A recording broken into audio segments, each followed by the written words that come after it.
के तिरस्कार का दुष्परिणाम थे। तो पहले सुखदेव जी ये कहना चाहते हैं कि भगवान श्री राम मूर्तिमंत धर्म हैं। रामो विग्रहवान धर्मः, इसलिए राम जी की प्रत्येक क्रिया धर्म की साक्षात अभिव्यक्ति है और धर्म की अभिव्यक्ति बिना गुरु कृपा के संभव नहीं है। क्योंकि धर्म भी महाराज जी आचरण रूप है और वह आचरण रूप धर्म किसी न किसी की शिक्षा से ही, आचरण को देख करके या शास्त्रानुकूल सिद्धांत का श्रवण करके ही वो धर्म जीवन में प्रतिष्ठित होता है। इसलिए पिता को भी गुरु कहा गया और माता को तो समस्त गुरुओं में सबसे श्रेष्ठ कहा गया। भगवान श्री राम अपनी जन्मदात्री माता को भी गुरु रूप में मानते हैं, अपने पिता को भी गुरु रूप में मानते हैं, वशिष्ठ जी को भी गुरु रूप में मानते हैं और विश्वामित्र जी को भी गुरु रूप में मानते हैं। और वशिष्ठ विश्वामित्र पिता माता ही नहीं, भगवान श्री राम तो प्रत्येक ब्राह्मण को, प्रत्येक ऋषि को गुरु कह के ही मानते हैं। विभीषण को राम जी ने शरण में लिया है तो सीधे सीधे बोल सकते थे कि शरणागत की रक्षा करना धर्म है और विभीषण शरण में आया है इसलिए मैं इसकी रक्षा करूंगा। क्या हानि थी? कोई हानि तो नहीं थी। पर आदि काव्य श्रीमद् वाल्मीकि में भगवान श्री राम कह रहे हैं कि मैं महर्षि कंडुना गीतम, महर्षि कंडू ने जो शरणागति धर्म का वर्णन किया है, आज उसको चरितार्थ करने का, आज उसके पालन करने का अवसर उपस्थित हुआ है। एक महान ऋषि के उपदेश का आज हम पालन करेंगे। इसका मतलब है शरणागत की रक्षा करनी चाहिए। यह प्रेरणा, यह शिक्षा राम जी महर्षि कंडू से ले रहे हैं। उस विषय में महर्षि कंडू को प्रणाम करते हुए, उनके भाव को सत्य करते हुए राम जी शरणागत की रक्षा कर रहे हैं। ये है श्री राम जी का गुरु भाव। तो राम जी अपने पिता माता, शिक्षक, दीक्षा देने वाले, उनको गुरु मानते हैं। ब्राह्मण मात्र को, ऋषि मात्र को गुरु मानते हैं। ये बात कहने के लिए गुरुवर्थे त्यक्त राज्य, पितृर्थे कहने से एक सामान्य साधारण अर्थ होता और गुरुवर्थे कहने से राम जी की गुरु तत्व के प्रति व्यापक दृष्टि है। ये राम जी, हम लोग रोज बोलते हैं अखंड मंडलाकारम व्याप्तम येन चराचरम तत्पदम दर्शितम येन तस्मै श्री गुरुवे नमः। अर्थ क्या है? स्पष्ट अर्थ है, जिस तत्व ने संपूर्ण ब्रह्मांड को आवृत कर रखा है वो गुरु तत्व है, चर को भी अचर को भी। इसलिए जहां कहीं से जो कुछ उपदेश हमको मिल रहा है, दत्तात्रेय जी के जो 24-25 गुरु हैं उनमें कुछ विधिमुख और कुछ निषेधमुख हैं, है कि नहीं? निषेधात्मक तरीके से भी किसी से वो उपदेश प्राप्त कर रहे हैं और विद्यात्मक तरीके से भी किसी से उपदेश प्राप्त कर रहे हैं। यही है गुरु तत्व की व्यापकता, जो चराचर में व्याप्त है गुरु तत्व। इसलिए गुरु जी का कभी अभाव नहीं होता और इस प्रकार से व्यापक विराट गुरु तत्व का जो अनुभव करता है वही वस्तुतः सच्चा धर्मनिष्ठ है। और भगवान श्री राम भी गुरु तत्व का सर्वत्र अनुभव करने वाले हैं। इसलिए गुरुवर्थे त्यक्त राज्य, पिताजी के सत्य धर्म की रक्षा के लिए जिन्होंने राज्य का त्याग कर दिया। और एक बात है, त्यक्त राज्य, इस अंश को जाने दें।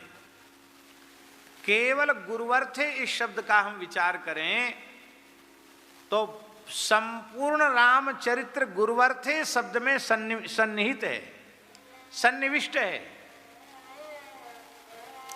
राम जी ने अवतार क्यों लिया? गुरुवर्थे। राम जी ने बाल लीला क्यों की? गुरुवर थे। राम जी ने विश्वामित्र जी के यज्ञ की रक्षा क्यों की? गुरुवर थे। राम जी ने ताटका वध क्यों किया? गुरुवर थे। राम जी ने धनुष क्यों तोड़ा? गुरुवर थे। राम जी ने विवाह क्यों किया? गुरुवर थे। राम जी अयोध्या लौट के क्यों आए? गुरुवर थे। राम जी ने परशुराम जी के मान का भंग क्यों किया? गुरुवर थे। राम जी ने वनवास क्यों लिया? गुरुवर थे। राम जी ने रावण वध क्यों किया? गुरुवर थे। और राम जी ने राज्याभिषेक, चक्रवर्ती सम्राट के रूप में राम जी का राज्याभिषेक हुआ, वो गुरुवर थे। तो गुरुवर थे शब्द में संपूर्ण रामचरित्र सन्निहित है। इसलिए करोड़ों रामायणों का संक्षिप्त सार 2 अध्यायों में, और 2 अध्यायों का सार 1 श्लोक में, और 1 श्लोक का सार 1 शब्द में गुरुवर थे। गुरुवर थे त्यक्त राज्या। गुरुवर्थ माने क्या है? भगवान का कोई भी लीला का अवतरण का हेतु सामान्य नहीं हो सकता है, यही है गुरुवर्थ, असामान्य। त्यक्त राज्य, उस राज्य का त्याग कर दिया जिस राज्य को देख करके देवराज इंद्र के मन में भी स्पृहा होती थी कि हमारा देवराज पद चक्रवर्ती महाराज दशरथ के पद के आगे छोटा है, ऐसा लगता था उनको। इतनी गरिमा महिमा थी दशरथ जी के राज्य सिंहासन की, और उस राज्य को अपने पिताजी की प्रसन्नता के लिए त्याग दिया। प्रसन्नताम या न गताभिषेक तस्तथा न ममले बनवास दुख था। मुखाम्बुजश्री रघुनंदनस्य मे सदास्तु सा मंजुल मंगल प्रदा। एक और विशेष बात है, वर्तमान समय में महाराज जी ऐसा हो जाए, साधुओं में ज्यादा है कि किसी एक को ऐसे ही कह दिया जाए कि हाँ भाई अब स्थान का महंत तो इसको बनाना है, अब फिर पूरी तैयारी हो जाए महंत बनाने की, और ऐन मौके पर कैंसिल हो जाए तो सबरा ज्ञान वैराग्य भक्ति सामने आ जाएगी। गुरुजी ने हमको कहीं का नहीं छोड़ा, घर के न घाट के, कहीं के नहीं रहे। बताओ, इतने लोगों के बीच में हमारे नाम की घोषणा करके सब आ गए लोग, बताओ अब फिर हमारा इतना घोर तिरस्कार क्या चीज है महाराज? स्थान मठ मंदिर चल चल संपत्ति क्या चीज है? राम जी ने जिस अयोध्या के राज्य सिंहासन का त्याग किया, जिस वैभव का त्याग किया, उसके आगे ये सब क्या है? कुछ नहीं है।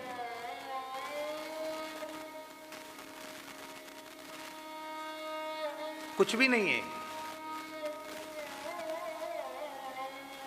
और श्री राम जी ने त्यागा। आश्चर्य की बात तो यह है कि एक बार भी दशरथ जी ने यह नहीं कहा कि तुम चले जाओ।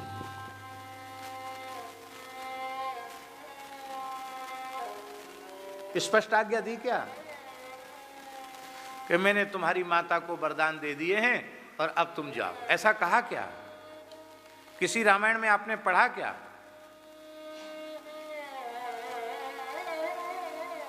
चलो ये नहीं कहा, ये तो कहा भव राजा निगृह्य माम। वाल्मीकि रामायण में दशरथ जी कह रहे हैं राम जी से, तुम्हें आज्ञा है, तुम्हें अधर्म का स्पर्श नहीं होगा, मैं आज्ञा दे रहा हूं, मुझे कारागार में डाल दो, राजा बन जाओ। क्योंकि इस मेदिनी का हित इसी में है, इस धरती का हित इसी में है कि तुम राज सिंहासन को अलंकृत करो। राम जी मन ही मन सोचने लगे कि इस आदर्श की स्थापना के लिए हम थोड़े ही आए हैं। इस आदर्श की स्थापना तो 28वीं चतुर्युगी के द्वापर में कंस करेगा, अपने बाप उग्रसेन को जेल में डाल के खुद राजा बन जाएगा। ये राम जी का आदर्श नहीं है। इस आदर्श के लिए राम जी थोड़ी अवतरित हुए। अब एक प्रश्न है कि दशरथ जी ने यह क्यों नहीं कहा राम जी को कि नहीं, मैं सर्वथा निषेध करता हूं, मैंने कोई वरदान का मैंने वचन का बंधन नहीं है और मैं कहता हूं तुम मत जाओ। ये क्यों नहीं कहा? दृढ़ता पूर्वक कहते कि नहीं नहीं, केकई का वरदान कुछ नहीं होता है, हम भले ही नरक में चले जाएं, लेकिन हम राम जी को राजा बनाने का निर्णय कर चुके हैं, सबके सामने घोषणा कर चुके हैं, तो हम आज ही पुष्य नक्षत्र में राम जी को युवराज पद पर अभिषिक्त करेंगे। ऐसा क्यों नहीं कहा? राम जी को रोक क्यों नहीं लिया? श्री दशरथ जी महाराज कोई सामान्य महापुरुष नहीं है। वेदो दशरथो नृपः, साक्षात वेदमूर्ति हैं दशरथ जी। इसलिए वे जानते हैं जो सत्य है वही श्री राम हैं, और जो श्री राम हैं वही सत्य हैं। इसलिए सत्य का आदर राम का आदर है और सत्य का तिरस्कार राम का तिरस्कार है। सत्य का त्याग राम जी का त्याग है। यदि मैं, ध्यान दें इंद्रेश जी, यदि मैंने अपने सत्य को छोड़ दिया तो मैं प्रयत्न पूर्वक भी राम जी को पकड़कर नहीं रख पाऊंगा, राम जी चले जाएंगे। किंतु यदि मैंने सत्य का त्याग नहीं किया तो लोगों की दृष्टि में राम जी वनवासी होंगे, पर मेरे राम मेरा एक क्षण के लिए भी त्याग नहीं करेंगे, क्योंकि राम ही सत्य हैं और सत्य ही राम है। राम ही सत्य हैं और सत्य ही राम है। महाराज जी, दादू पंथ में सत्य राम, उनके यहां का नारा ही है सत्य राम, दादू राम सत्य राम। सत्य राम इसका मतलब है सत्य ही राम है और श्री राम ही सत्य है। और वस्तुतः दशरथ जी को राम जी ने नहीं छोड़ा। दशरथ जी को राम जी ने नहीं छोड़ा। आप लोग कहें प्रमाण? क्या प्रमाण है? प्रमाण यह है, हम लोग जितने लोग यहां बैठे हैं ठाकुर जी, सभी वैष्णव एक मत से यह स्वीकार करते हैं कि नहीं, कि नाम रूप लीला और धाम में भेद नहीं है। रामस्य नाम रूपंच लीला धाम परात् परम एतत् चतुष्टयम नित्यम सच्चिदानंद विग्रह। ये बात हम सब स्वीकार करते हैं कि नहीं स्वीकार करते हैं?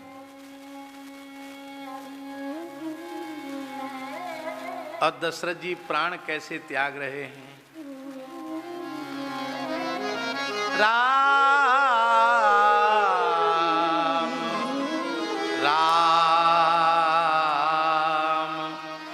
कही, राम कही, राम राम कही राम। तनु परिहरि रघुवर विरह, राव गयो सुरधा।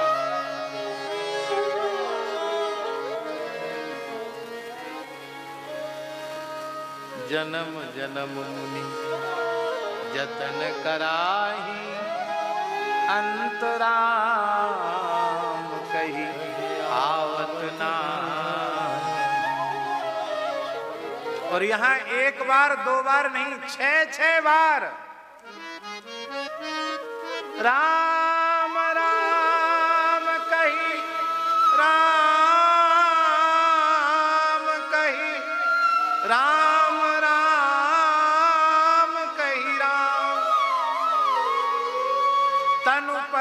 हरि रघुवर विरह लायो सुरधाम। ठाकुर जी,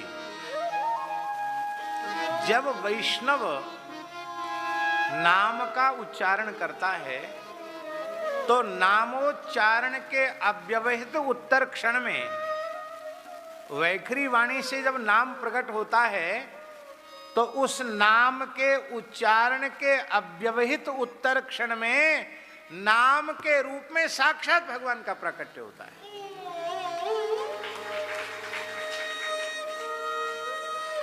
हम अंधे हैं इसलिए हमें दिखाई नहीं पड़ता, नहीं तो हम जितनी बार राम बोलते हैं उतनी बार रघुनाथ जी प्रकट होते हैं। हम जितनी बार कृष्ण बोलते हैं उतनी बार मुरली मनोहर प्रकट होते हैं। जितनी बार नारायण बोलते हैं उतनी बार शंख चक्र गदा पद्मधारी भगवान नारायण प्रकट होते हैं। आंख हो तो दिखे।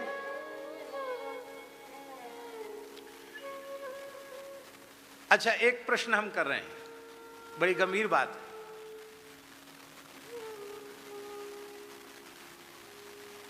यह शरीर अप्राकृत है कि प्राकृत? प्राकृत है। और जब देह प्राकृत है तो कंठ, ओष्ठ, तालु, जिह्वा आदि इसके भीतर के उपकरण जिनके व्याघात से शब्द निष्पन्न होता है, शब्द प्रकट होता है, वैखरी के रूप में,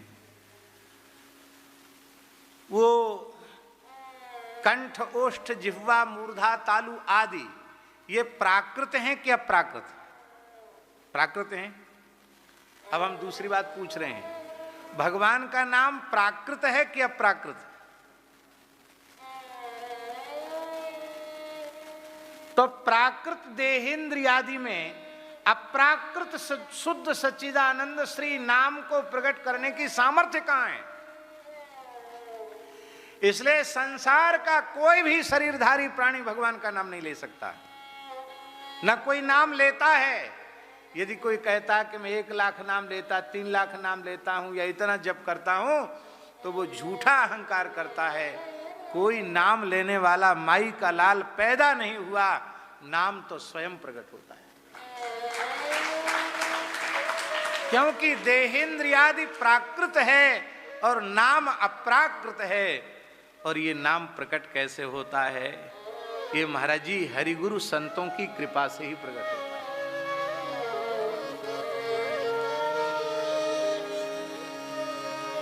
भक्तमाली जी को देख लिया, जानकी वल्लभलाल जी की याद आ गई।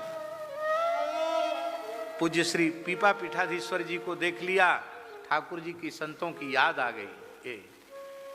इनकी कृपा से ही, इसीलिए महाराज जी नाम में बाधा उत्पन्न हो जाए तो निश्चित समझ लेना चाहिए कि ज्ञाता ज्ञात रूप में हरिगुरु संतों के प्रति कोई न कोई अक्षम्य अपराध बन गया है, जघन्य अपराध बन गया है, इसलिए जिह्वा से नाम प्रकट नहीं हो रहा है। इसलिए कहा जाता है कि भगवत भागवत अपराध से बच करके नाम का आश्रय, तो नाम प्रकट होता है। नाम कोई लेता नहीं है, नाम प्रकट होता है। इसीलिए नाम नामी में अभेद है, नहीं तो नाम नामी में अभेद कभी नहीं हो सकता। संसार में देख लो, नामी नाम से भिन्न होता कि नहीं होता? ठाकुर जी, संसार में नामी अलग है और नाम अलग है, पर भगवान नाम में तो ऐसी व्यवस्था नहीं है। भगवान नाम में तो नामी भी वही और नाम भी वही।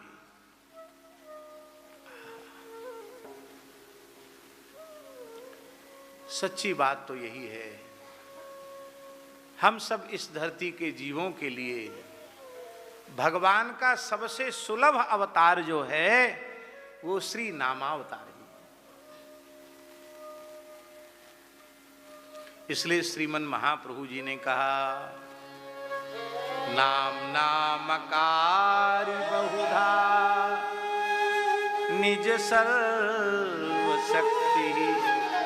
तत्रार्पितः नियमतः स्मरणेन कालः एतादृशी तव कृपा भगवन् ममापि दुर्दैव मीदृशमिहा जनिनानुरागा। श्री चैतन्य महाप्रभु कह रहे हैं कि हे नाथ, आपने हम सब जीवों पर कितनी कृपा करुणा की है।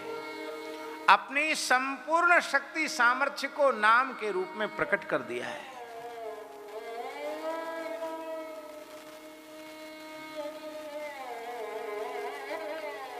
कोई बंधन नहीं रखा। वैदिक कर्मकांड जो है झाजी, उसमें तो बंधन है, देश काल आदि का विचार है।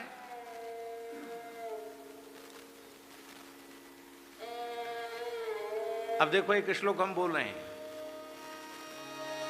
यद्यपि उस श्लोक को बोलने की हमारी योग्यता नहीं, क्योंकि हम स्वयं उसका पालन नहीं कर रहे हैं, तो हमको बोलने का उतना अधिकार नहीं है। फिर भी व्यास वचन है, इसलिए मैं उसका उच्चारण कर रहा हूं। भगवान व्यास कह रहे हैं, विधिनापि कृता संध्या कालातीता फला भवेत् अयमेव हि दृष्टान्तो बंध्या स्त्री मैथुनम यथा।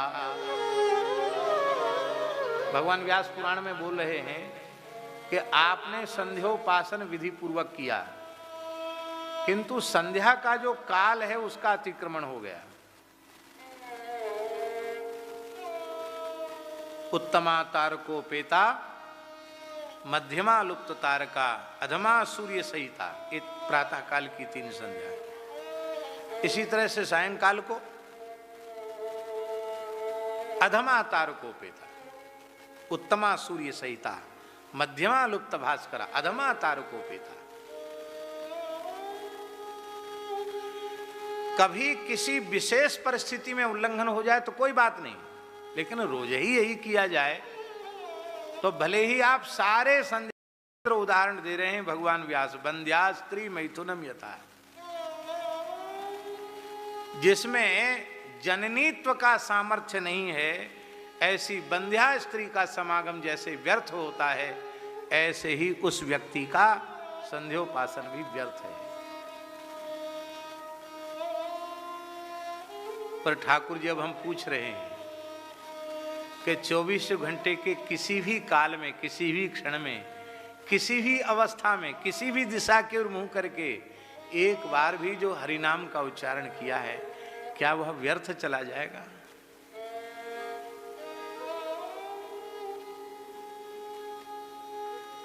इसी को महाप्रभु जी कह रहे हैं, तत्रार्पितः नियमतः स्मरणेन कालः। कोई बंधन नहीं रखा। हम कृष्ण करणामृत का एक श्लोक उद्धृत कर रहे हैं, पर उस श्लोक का अनर्थ मत करना। अनर्थ जानते हैं कि अपना सुविधा वाला अर्थ निकाल लेना। वे कहते संध्या वंदन भद्रमस्तु भवतः। बिलमंगल जी बोल रहे हैं, हे संध्या वंदन आपका कल्याण हो। संध्या वंदन भद्रमस्तु भवतः भो स्नान तुभ्यम नमो। हे स्नान देवता आपको भी नमस्कार है। भो देवा पितरश्च तर्पण विधौ नाहं क्षम क्षम्यताम। हे देवताओं, हे पितरों, अब हम तुम्हारा अर्चन और तुम्हारा तर्पण अब हम नहीं कर सकते। अब न स्वाहा स्वाहा कर सकते, न स्वधा स्वधा कर सकते। ना हम क्षमः, अब मैं इस लायक नहीं रह गया, इसलिए क्षम्यताम। तब सब एक साथ बिलमंगल जी के सामने खड़े हो गए, संध्या वंदन खड़ी हो गई और देवता ऋषि पितर सब खड़े हो गए। बोले रे, सब छोड़ दोगे तो क्या गति होगी तुम्हारी? भाई जीव को अपने कल्याण के लिए तो ये सब करना चाहिए। निषिद्ध कर्मों का त्याग, अविहित कर्मानुष्ठान, ये जीव के कल्याण के साधन है। तो आप विहित कर्मानुष्ठान नहीं करेंगे, ये तो शरणागति का अंग है, आनुकूल्य ससंकल्प, तो कैसे होगा? तो बिलमंगल जी ने कहा, ये बताओ ये सब किया किस लिए जाता है? बोले कल्याण के लिए, पाप नाश के लिए। तो बोले कल्याण का, पाप नाश का सबसे श्रेष्ठ, सबसे सहज, सबसे सरल, सबसे सुगम साधन हमको मिल गया है। कौन सा साधन है भाई? जिसमें सिर्फ खटकर्म की जरूरत नहीं है। बोले यत्र क्वापि निषद्य,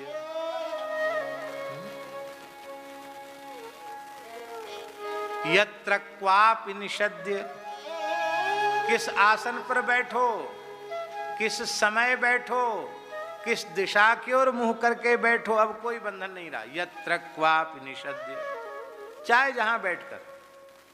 यादव कुलोत्तम सस्य कंसद्विषः, कंसारी यदुवंश विभूषण श्री कृष्ण के नाम रूप गुण लीला का मैं उच्चारण करता हूं। स्मारम स्मारम अघम हरामि, कृष्ण कृष्ण कृष्ण कृष्ण कह करके अपने संपूर्ण पापों का नाश कर देता हूं। तत् अलम, वह कृष्ण नाम ही मेरे कल्याण के लिए और मेरी अशेष पाप राशि के सर्वथा विनाश के लिए पर्याप्त है। मन्ये किमन्ये में, अब अन्य किसी साधन की मुझे अपेक्षा